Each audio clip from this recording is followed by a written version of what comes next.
తెలంగాణ, మిజోరాం, మధ్యప్రదేశ్, ఛత్తీస్గఢ్, రాజస్థాన్ 5 రాష్ట్రాల ఎన్నికలను సెమీఫైనల్స్ గా భావించారు రానున్న సార్వత్రిక ఎన్నికలకి. ఈ 5 రాష్ట్రాల ఎన్నికల ఫలితాలు కూడా డిసెంబర్ 11న వెలువడ్డాయి. అయితే ఊహించిన విధంగా కేసీఆర్ విజయ దుందుబి మోగించారు.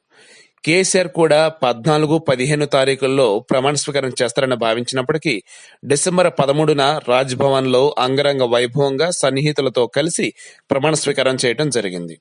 మరి ఈయన ప్రమాణ స్వీకారం చేసేటప్పుడు 7 మంత్రులు ఉంటారు, కనీసం 6 ఉంటారు, 5 ఉంటారని ఇలా కొంతమంది ఇష్టం వచ్చిన రీతిలో లెక్కలు ప్రయోగించడం జరిగింది.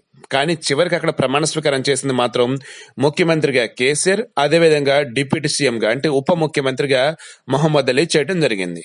ఇక్కడ కేసీఆర్ ప్రజాక్షేత్రంలో, రాజకీయ రణక్షేత్రంలో ఎమ్మెల్యేగా గెలుపొందినటువంటి వ్యక్తి. మరి మహమ్మద్ అలీ ప్రజాక్షేత్రంలో డైరెక్ట్ గా ఓట్లతో గెలిచిన వ్యక్తి కాదు, ఎమ్మెల్సీగా ఎన్నుకోబడిన వ్యక్తి.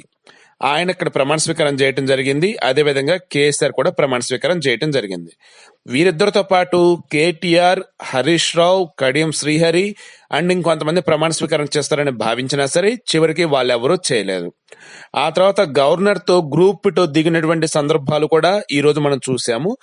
ఆటలో కూడా ఎక్కడ కూడా వేరే ఎవరూ లేరు, ఉన్నదల్లా కేసీఆర్ కుటుంబ సభ్యులు, అదే విధంగా మహమ్మద్ అలీ కుటుంబ సభ్యులు. సో మరి మిగతా వాళ్ళంతా ఏమయ్యారు ఏంటి అన్నప్పుడు ప్రమాణ స్వీకారం చేసింది వీళ్లే కాబట్టి వీరు మాత్రమే గవర్నర్ తో ఫోటో దిగారు గౌరవ సూచకంగా అని చెప్పారు. మరి అందులో కవిత ఎందుకు వచ్చింది, కవిత కుటుంబ సభ్యులు ఎందుకు వచ్చారంటే కేసీఆర్ గారి కుటుంబ సభ్యులు కాబట్టి వాళ్ళు వచ్చారు. మరి మహమ్మద్ అలీ కుటుంబ సభ్యులు మిగతా వాళ్ళు ఎవరు లేరంటే ఆ తర్వాత మహమ్మద్ అలీ కుటుంబ సభ్యులు ఉన్నారు. సో ఇలా చూసుకుంటూ ఉన్నప్పుడు నెమ్మదిగా మహమ్మద్ అలీకి ఎందుకు ఇంత వెయిటేజ్ ఇస్తున్నాడు కేసీఆర్ అని అంతా కూడా ఆలోచిస్తూ ఉన్నారు.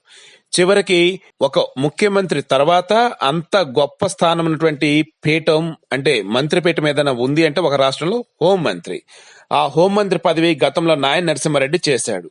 కానీ నాయన్ నరసింహారెడ్డి ఏ రకంగా మంత్రిగా పరిపాలించాడు, ఏ రకంగా పోలీసులతో వ్యవహరించాడు అన్నది అందరికీ తెలిసిందే. చాలా మంది చాలా రకాలుగా పేరుకే నాయన్ నరసింహారెడ్డి వెనకుండా మొత్తం నడిపిస్తుంది కేటీఆర్ అండ్ కేసీఆర్ అని అంటూ ఉండేవాళ్ళు.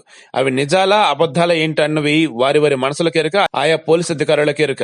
బహుశా ఇప్పటికీ మనకి తెలియదు, అవన్నీ కూడా చాలా అంటమే. అది ఇప్పుడు కూడా మీతో అనడం జరిగింది. సరే, ఇప్పుడు అది ఎందుకు ఇక్కడ ప్రస్తావనకు వచ్చిందంటే నాయని నరసింహారెడ్డి ఏ హోం మంత్రిత్వ శాఖనైతే చేసినారో ఇప్పుడు అదే మంత్రిత్వ శాఖని మహమ్మద్ అలీకి ఇవ్వటం జరిగింది.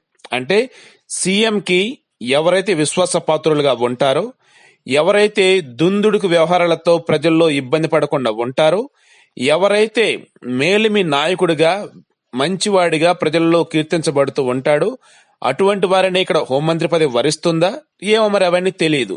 మొత్తానికైతే సౌమ్యుడిగా పేరొందినటువంటి మహమ్మద్ అలీని హోంమంత్రి పదవిలో కూర్చోబెట్టారు సీఎం కేసీఆర్. ఇక మిగతా వారికి ఏ స్థానాలు కేటాయిస్తారు ఏంటి అన్నది 2-3 రోజుల్లో తెలిసే అవకాశం ఉందని భావించవచ్చు.